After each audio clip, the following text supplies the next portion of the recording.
What can you do to promote world peace? Mother Teresa says, go home and love your family.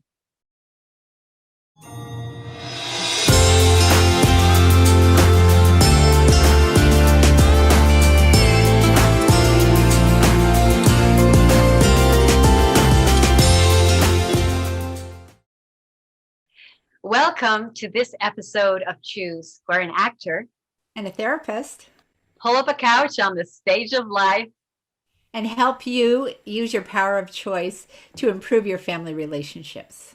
I'm Cindy Barlow, the actor. And I'm Wendy Rawlings, the therapist. And our mission is to remind you that you can't always choose your challenges, but you can choose your response. In every episode of Choose, we give you at least one tool to help you choose healthy responses.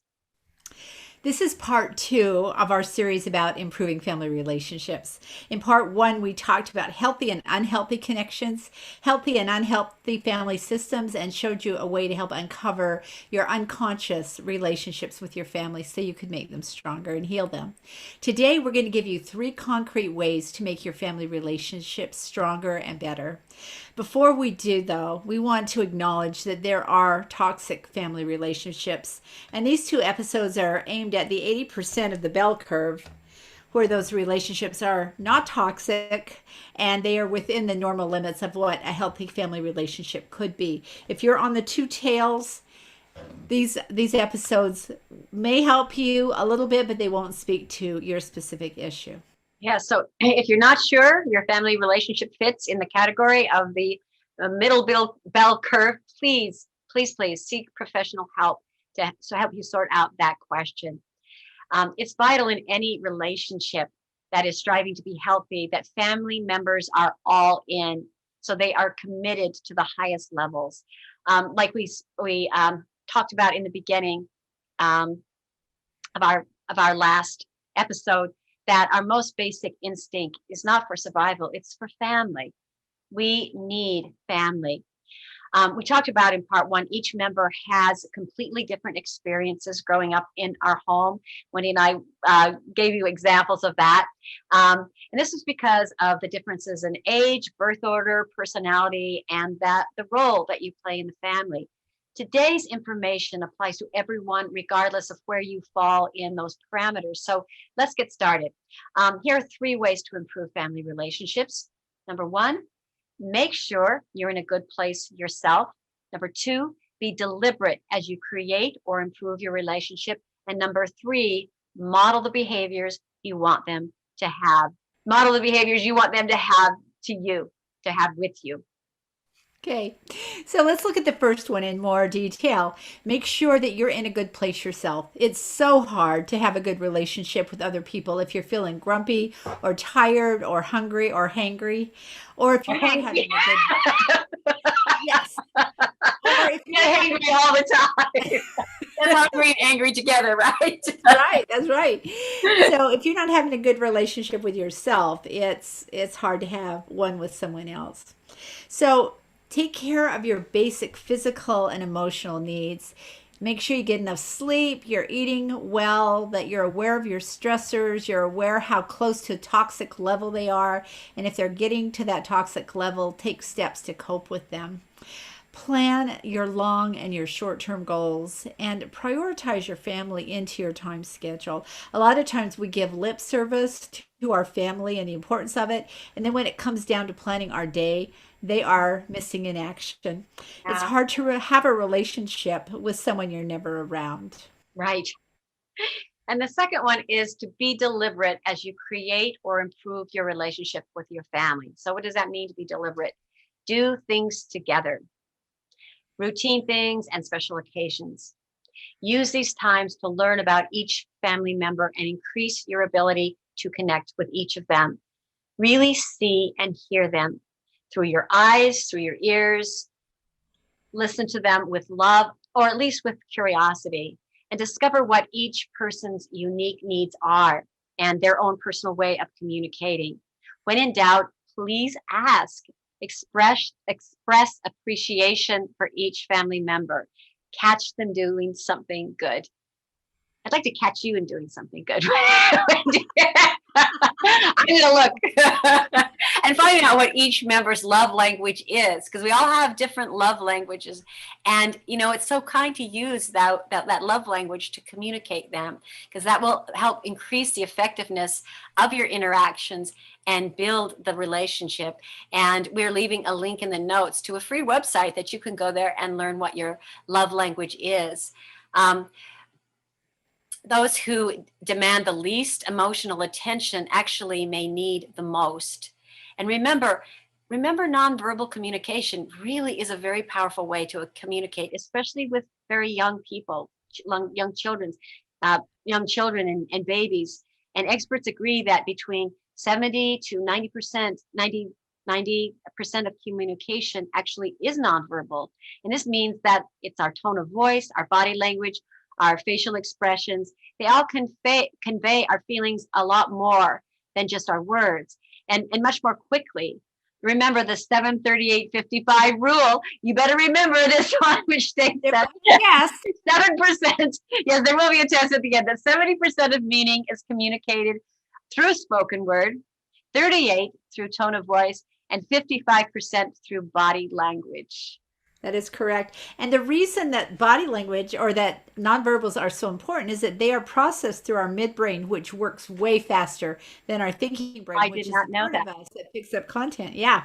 That is I awesome. had a speech teacher in middle school that she would do this every year, and I used to TA in her class. So I watched her do it with every class and probably 5 different classes, and everybody did the same thing every time. She had a student come up and as the demonstrator, and she would open her door and she would go like this to motion them through, and she would say, "I'll go first."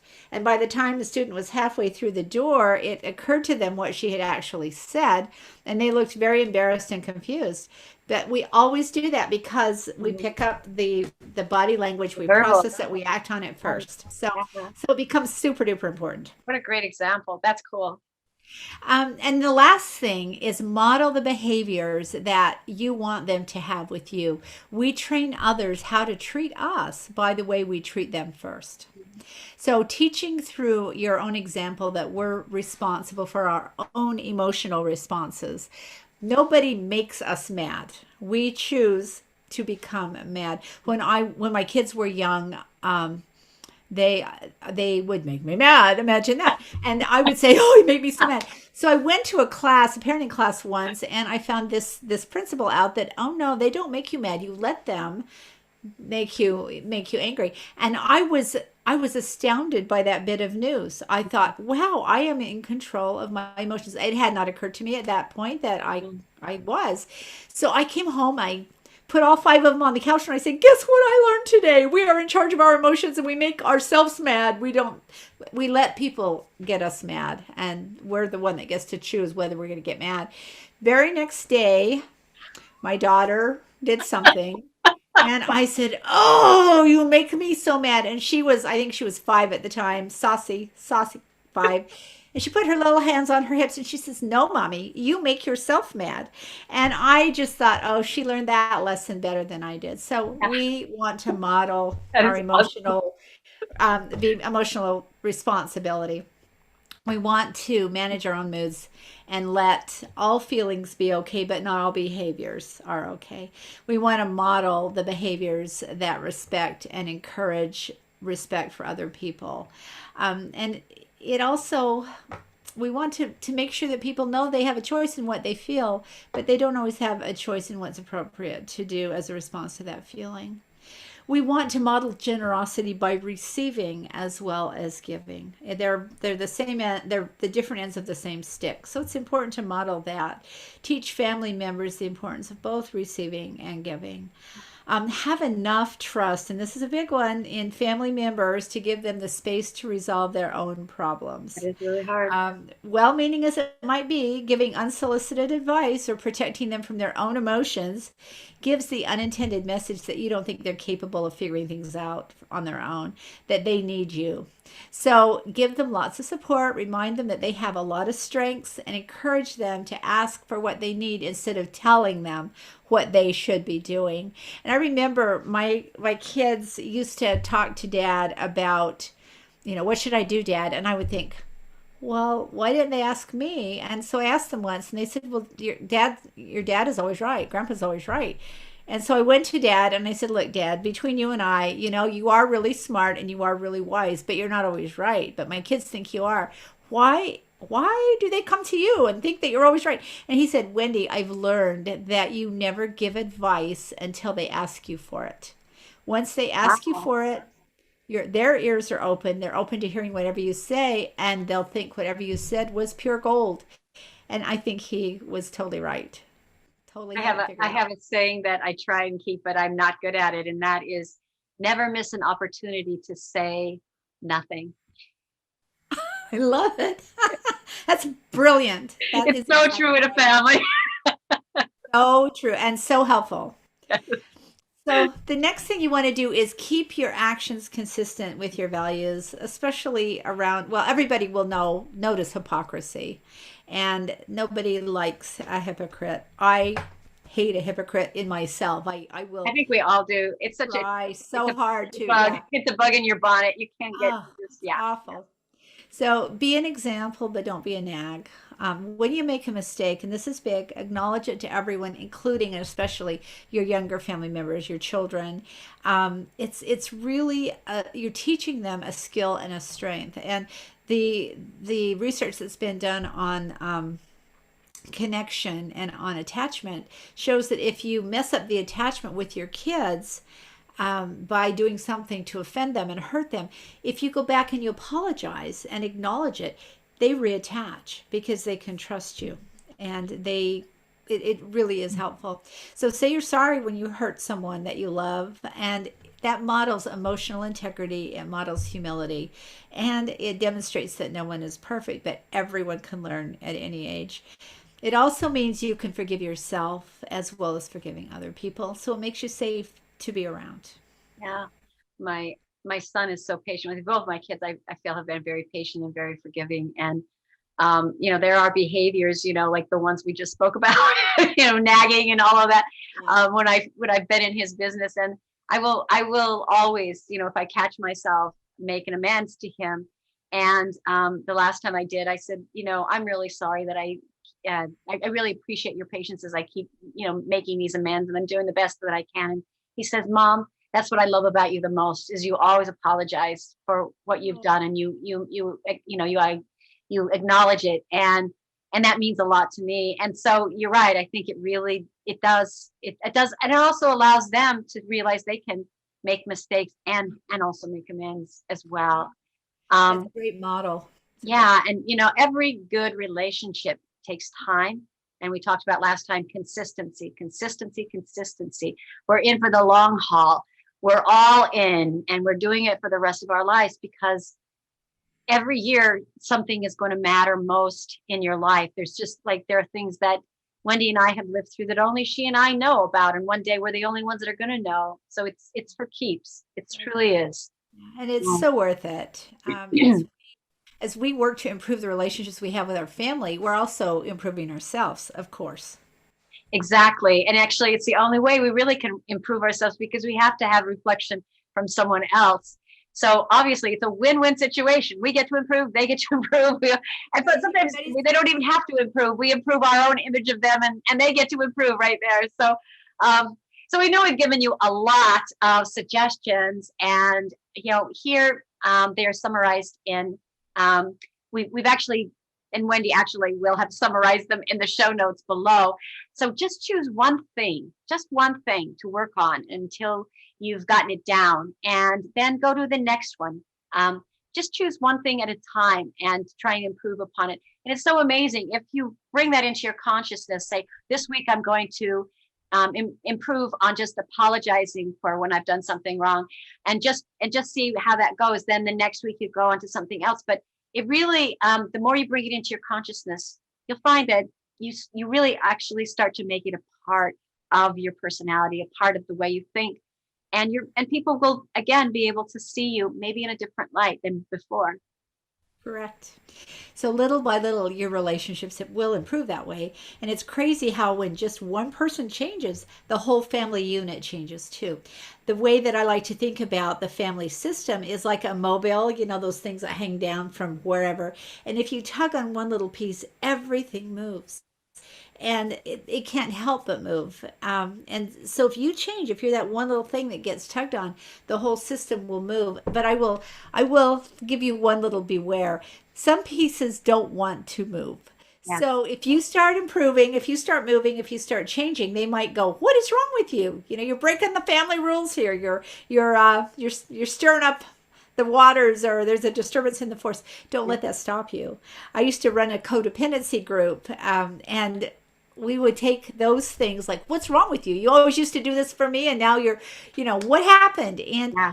always look at those as compliments, because what it means is they noticed. You set Yeah. a boundary or you did something different and they noticed. It's a great thing. And it's more about how you feel internally and keeping your integrity and keeping your promise to yourself than trying to please or do the family rules that are dysfunctional. There's a saying I learned way back when that, when you stop people pleasing, people aren't pleased. But please yourself, at least you're pleased. So, if I'm intent on improving myself, that's who I'm focusing on, and I have to please me to continue my growth. So even if your members don't change, or just change more slowly, or even in a different direction, that you would actually like them to change, just remember that you've changed, and while you are choosing to change, this is something that you are choosing to change, and you can't change them. You can only change yourself. That's right. You can change how you'll respond. That's it, You can't exactly right. choose whether they change, but you can choose how you respond. Yeah, yeah. And it's allowing them their own journey and their own process, and that's a very loving thing to do. It honors their path. It's a great thing to model. Yeah, it's a great thing to model to them for them. So, well, this is the end of this part 2 of this episode. We're so glad that you spent some time with us. We're always really glad when you tune in. And if you'd like to know a little bit more about us, you can go to Wendy's website, which is www.wendyrawlings.com. I'm giving your information. All right, then you can go to Cindy's website and look at her book, Playing You, which is on Amazon. Playing You: A Star's Born, Acting Secrets to Help You Create the Life You Really Want. Or find her at her academy at cindyloubarlow.com. Yes. And Wendy's website has like a lot of delicious things that you can just download and look at. And I've learned a lot going to her site. It's really helpful. There's a lot of really wonderful things that she has put there, a lot of resources.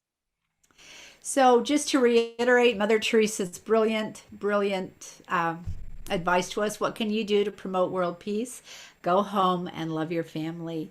And so, next episode, we're going to share our secrets for having peace of mind in a troubled world. Yeah. So, until next time, remember, you can't choose your challenges. But you can choose your response.